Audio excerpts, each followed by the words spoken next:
things that you have to cut off so that it doesn't give room for anything to happen between you and your spouse. Okay? Now, on finding a friend who doesn't respect boundaries, you need to take care of that. Honoring your spouse, even when your spouse doesn't know that you are doing, doesn't know what you're doing or is far from you. Don't do that. Don't do that. So that God can bless, your union more. Don't do carry me. Don't do carry me. Now, avoiding pornography and masturbating to videos and photos online. Since this will train your eye to lust after multiple people. Stop doing that. Stop it. You're welcome, ma. Stop it. Don't do that. Not with anybody. When you said you have a spouse and you're doing that, you need to ask for forgiveness. You need to ask God to please forgive you. Don't do that. Don't send yourself masturbating or doing porn on a video and sending it to people. No, don't do that. Okay? Avoid it. Avoid it. Avoid it. So that your eye will not lust after multiple people. Okay? Don't do it. Now, choosing not to send nude photos of yourself to someone who is not your spouse is very important. Happy Sunday, Mommy. Adidapo. It's very, very important. Okay? That is what does it mean to be faithful. For you to be faithful to your spouse, do not choose to send any of your nude photos of yourself to someone who is not your spouse. Okay? Now, choosing not to receive nude photos as well or videos of people who are trying to seduce you. Don't do it. Don't do it. Avoiding phone sex with someone not your spouse. If you phone sex or video call another to talk sexual stuff, your desire for that person will start growing. It's very bad. Benny, Sister Niola, don't do it. Don't do it. All this is part of, what all of us have to abstain from in this our holy month of Ramadan, so that Almighty Allah will answer our prayers. Okay? Choosing not to confide in another your naughty thoughts and sexual fantasies. These secrets belong only to your spouse. Thank you, Sister Adumi. Thank you. Be very careful. Don't do that. Don't confide in another person coming to tell them, your fantasy, talking naughty with someone that is opposite. Don't do it. Don't do it. It's not good. Now, choosing not to hold, caress, tightly hug, sensually massage or cuddle up a friend in the name of comfort. Physical intimacy belongs only to your spouse. That is what it means to be faithful. Monsura Tabiodo, God bless you, my darling. God bless you. God will honor you. God will bless you. All your prayers, God will answer it. Avoiding naughty games such as street poker, truth or dare, or kissing games that might cheer you into dishonoring your spouse. Don't do it. If you have a spouse, don't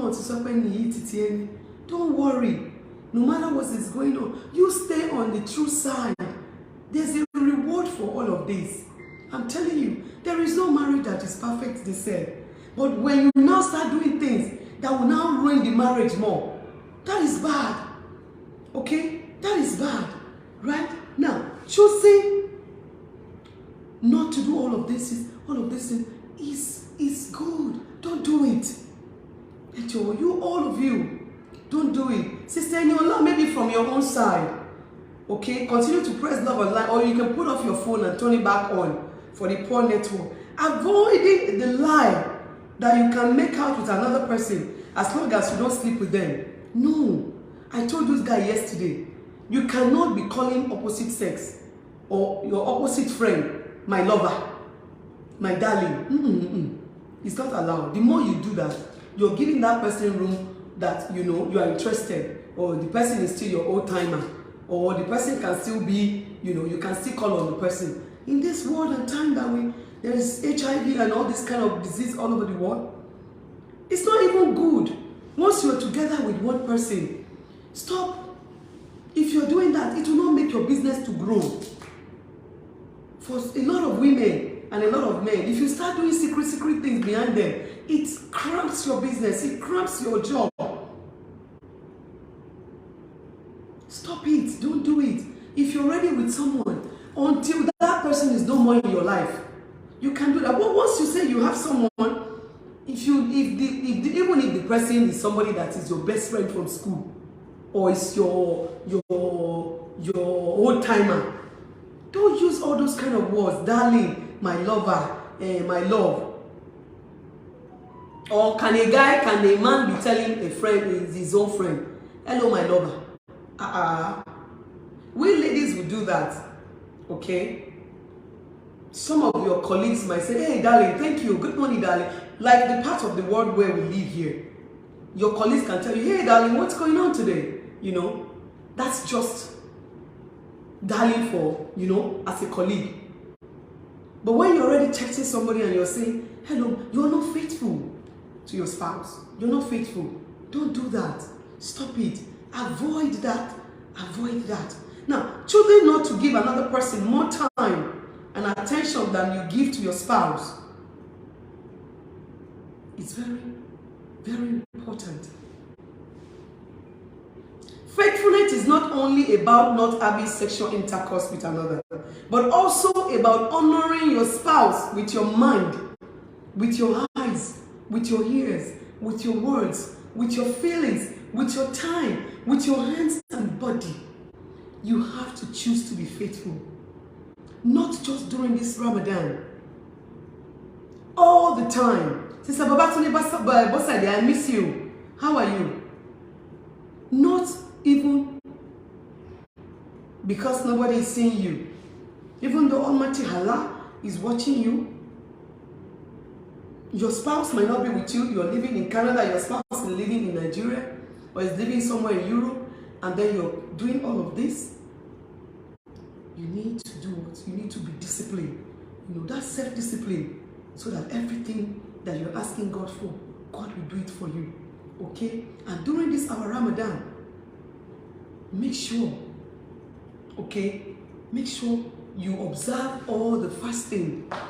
The ones that you cannot do when you're strong, you can always add extra days. Don't do it because you want people to see that anything you're doing it for Allah. You're doing it for Almighty God. And also, there is also fasting going on also in some other churches and also some other place of worship. All of this thing is not only for our Muslim brothers and sisters, it's for all of us. That's why I told you guys, you need to understand everything about Ramadan so that you understand and you'll be able to live and also cope with all our Muslim brothers and sisters. You'll be able to know that this is the thing they're talking about and this is the right thing. Okay? And I want to bother you that charity is also emphasized during Ramadan, with Muslims encouraged to give generously to those in need. It's also a time for community and family gatherings, with many Muslims breaking their fasts together in large meals. Look for one of your Muslim friends or brothers or sisters. Bless them with fruit. If it's a case of water, take it to them. If it's pure water, 2 bags, 1 bag, take it to the mosque. Look for look for a small mosque very close to your house. Take something to them. This is the time. Sister Daniel, this is the time. Don't say, any occasion Muslim, any occasion. No. We all serve one God. That's why I said this platform is for everybody. It's for everybody. Okay? It's for everybody. My background is Muslim now. Okay? My background. So, you can be whatever you want to be. You can be a Christian. Okay? You can be a Muslim. You can be anything you want. You can change your religion. And we're all still serving the same God. Are you getting me? Now, overall, Ramadan is a time of spiritual renewal, increased devotion, and community building for Muslims worldwide. The Islamic calendar follows the phases of the moon, commonly known as the lunar cycle. Lunar cycle. Okay? Ramadan is a month-long celebration that is observed by Muslims around the world. It's a time for spiritual reflection, fasting, and prayer. As this month approaches, as we're already going through all of the things that's going on in this month, as we're observing the fasting and praying together, send messages to your friends. Pray for them. Call them on the phone.